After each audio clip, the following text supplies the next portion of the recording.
Good YouTube. Quinn Wade coming to you with that instant basketball analysis on Analysis Playground on YouTube, exclusively on there forever. Of course, we're going to talk about how the Detroit Pistons won again. This time it's against the Minnesota Timberwolves, 113-108. The Timberwolves go to 46-30 and 21-16 on the road. The Pistons go to 56-21 and 31-9 at home. The Pistons won 2 games against the Timberwolves. They only played twice a season, so they swept the season series against the Timberwolves, and they don't play again into the finals. And if they don't play again at the finals, they'll play again next season because both of these teams will be in the playoffs. Minnesota won the first quarter 31-30. They lost the second quarter 24-23. They lost the third quarter. Well, the Minnesota Timberwolves won the third quarter 26-25, but lost the fourth quarter 34-28. Julius Randle was really good scoring the ball in this game, whether it was from mid-range or from three or near the basket or getting to the free throw line for being physical. He went 7-10 from the free throw line, 2 of 5 from 3, 9 of 15 from the field for 27 points. That ended up being game high in this one, and it was good to see him score and dominate the game. He hasn't done that in a while, and they needed him to, and even then, it wasn't enough to help them get the win. He did have 6 rebounds, 6 assists, 3 turnovers, and a steal. He had 1 offensive rebound, 2 personal fouls, and finished as a +2. And plus minus Rudy Gobert. He played 27 minutes, had 6 points. He went 2 of 3 from the field, 2 of 4 from the free throw line. He did a good job of finishing in the paint. Other than that, he had 7 rebounds, which was the most on the team. He also had 1 assist, 1 turnover, and a block, 2 offensive rebounds, 4 personal fouls, and was a -10. And plus minus Mike Conley finally got some minutes, and he did a good job of scoring the basketball. He went 4 of 8 from the field, 4 of 7 from 3, and 2 of 2 from the free throw line for 14 points. He did all of that in 22 minutes. He also had 2 rebounds, 2 assists, 1 turnover, and 2 steals, 4 personal fouls, and was a -12. And plus minus, he just did a good job of getting open and then knocking down a shot after that. Dante DiVincenzo tried to do that, but he went 1 of 7 from 3 and finished 2 of 8 from the field for 5 points in 30 minutes. He had 1 rebound, 1 assist, 1 turnover, and a block. He also had 3 personal fouls and was a -8. And plus minus Desumu, he did a good job of attacking the rim, and he tried to knock down some threes. He went 2 of 7 from 3, 3 of 3 from the free throw line, and 7 of 15 from the field for 19 points in 33 minutes, which was a good night for him. He also had 5 rebounds, 4 assists, 4 turnovers, 2 steals, and a block. He also had 1 personal foul and was a -11. And plus minus Kyle Anderson, 26 minutes for him. He had 2 points. He went 1 of 2 from the field. He had 7 rebounds, which was the most off the bench. He also had 2 assists, 2 turnovers, 2 steals, and 3 blocks. So he did a little bit of everything in this one besides knock down the free throw and the 3. Other than that, he filled up the stat sheet. He had 2 offensive rebounds, no personal fouls, and was a -3 and plus minus. It's good that you can have a guy that can do multiple things for you on the basketball court whenever he comes in and get legit minutes. And that's what you want from your bench player, because Nas Reed came in and gave him a scoring punch. He ended up going 6 of 16 from the field, 4 of 9 from 3, and 3 of 4 from the free throw line for 19 points in 31 minutes. And he knocked down some big baskets for them even in the fourth quarter. He did have 6 boards, 3 assists, and only 1 turnover and 2 blocks. So he was giving you rim protection. He was also giving you floor spacing. He was also giving you some drives that allowed his teammates to eat. He had 2 personal fouls and was a +5 and plus minus Terrence Shannon Jr. He kept attacking the paint real well. He finished with 10 points and went 4 of 7 from the field. He missed his only 3. He went 2 of 2 from the free throw line. He had 3 rebounds, 1 assist, no turnovers, and a steal. He also had 2 personal fouls and was a +3 and plus minus. And then Bone Highland, he was one of the reasons why they underachieved a little bit, because he went 3 of 12 from the field. He couldn't really make a shot in this one, and he also went 0 of 6 from 3, not making no shot from 3. But he took a lot of opportunities and a lot of chances, and you know that you think he's going to play well, you know he's going to turn it around, but that never really happened in this one, and they had to suffer a little bit because of his shots. not going in the basket.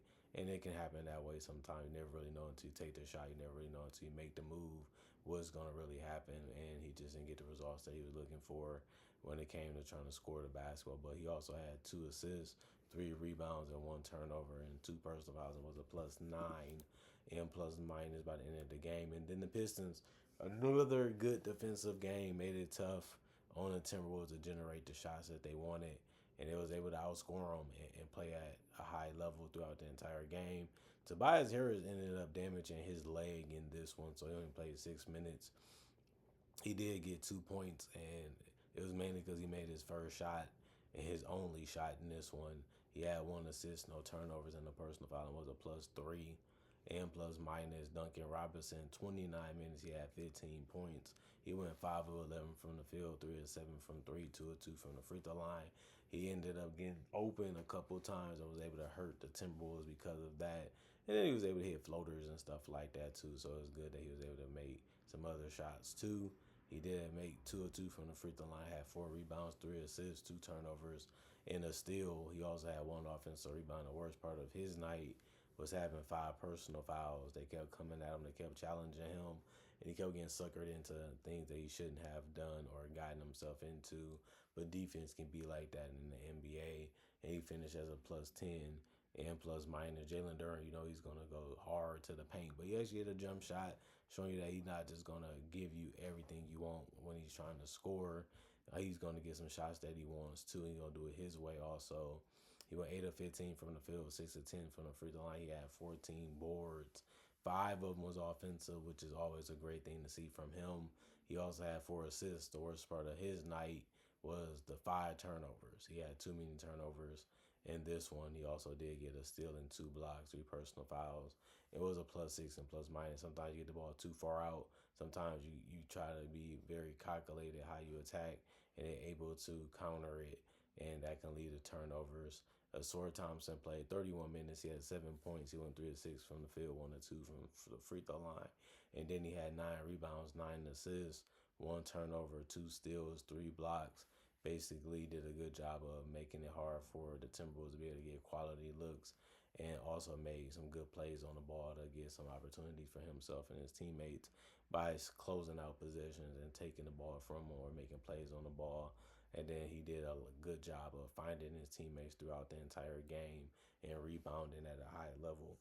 Then he had 1 offensive rebound, 2 personal fouls, was a +15 and plus minus. Daniel Jenkins was the best offensive player for them all night, where he was able to hit the mid range, he was able to hit the three, he was able to drive, and he finished with 26 points, which was game high. He went 9 of 19 from the field, 2 of 2 from three, 6 of 7 from the free throw line. He also had 5 rebounds and 8 assists and 1 turnover, so he did a good job of controlling the game for the Pistons and getting some good looks, even if he had to create his own. And it just show you how good of a point guard he really is for this team. And it's good to see him play because he's playing real good basketball the last couple of weeks. And it mattered. There's no Cade. How are you going to figure out how to win this one? How are you going to be able to get it done? And he's been one of the reasons why they have been able to do those things at a high level. And he had 1 offensive rebound, no personal foul, was a +13 and plus minus. Paul Reed, 16 minutes, 4 points. He went 2 of 4 from the field. He had 4 rebounds, 1 assist, 1 turnover, 1 steal, 1 block, 2 personal fouls, and was a -4 and plus minus. He's going to finish in that paint. He's going to bump, rock, and knock you. And it worked again, even on the glass. Ronald Highland, he was attacking that basket. He went 4 of 7 from the field, or 2 from 3 for 8 points. He didn't have no turnovers or steal, and 2 personal fouls, was a +1 and plus minus. Javante Green, 27 minutes, ended up being the most off the bench. He also had 8 points because he went 2 of 5 from 3. They gave him open looks. He was able to knock them down. That's all you can really try to do when you open. He also went 2 of 7 from the field, though, which wasn't as great. And then he had 6 rebounds, which was the most off the bench.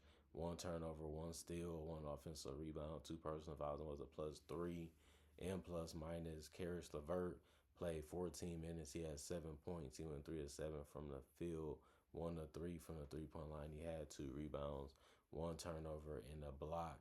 1 personal foul, and was a -11 and plus minus. And then Karis LeVert played real well, but Kevin Herter was the best off the bench. He went 4 of 6 from the field. He was able to hit 2 threes, which they gave him, and he was able to make them pay for it. He also made all his free throws. He also made his drives, and that's a good night for him. 4 of 6 from the field, 2 of 3 from the 3-point line, 2 of 2 from the free throw line, with 4 rebounds, 2 assists, no turnovers, and a personal foul. And then he finished as a -7 and plus minus. And Marcus Sasser played 8 minutes. He had 2 points. He went 0 of 3 from the field. He missed his only three. He went 2 of 2 from the free throw line. He had 1 assist, no turnovers, no personal fouls, and was a -4 and plus minus.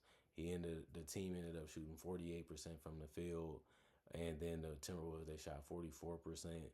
The Pistons shot 43% from three, while the Wolves shot 31%. The Pistons only took 23 3-pointers, while the Timberwolves took 42. That's crazy. And then 29 free throws for the Pistons, they shot 72%. 25 for the Timberwolves, they shot 76%. 48 rebounds for the Pistons, 40 for the Timberwolves. 29 assists for the Pistons, 22 for the Timberwolves. 12 turnovers for the Pistons, 14 for the Timberwolves. 7 steals for the Pistons, 8 for the Timberwolves. 7 blocks for the Pistons, 8 for the Timberwolves. 9 offensive rebounds for the Pistons, 5 for the Timberwolves. 39 defensive rebounds for the Pistons, 35 for the Timberwolves. 19 personal fouls for the Pistons, 20 for the Timberwolves. Close game, really close one, but the Pistons defended better. They was able to take better looks. They was able to get better quality of shots, and it ended up just being a consistent diet against the Timberwolves defense. And they was also able to make things a little tougher for the Timberwolves on the offensive end, and the Timberwolves was able to do to them, and that gave them chances to get rebounds. That gave them chances, to get steals and stuff like that, to stay ahead by a little bit. And that's all you really need to do to be able to win games is stay ahead. You get the lead, keep it, you win the game by the end of it. So it's that simple for the Pistons. They've been doing that the last couple weeks. Let's just play hard. Let's rebound. Let's defend. Let's make it tough and try to score in the paint, get the easy high percentage looks as much as we can, get some free throws, hit some threes if it's open, and just be happy with the fact that we understand what we're trying to do every single possession on both ends of the court, and we're going to execute that as high and as much as we can until the game is over. And the Timberwolves just couldn't stay with them, and the Pistons were there to create some distance and get the win. Comment, like, subscribe, share, hit the notification bell to get the analysis when it first come out. Y'all stay blessed up. Y'all stay good. Peace. And I'll see y'all later today, hopefully, with more analysis.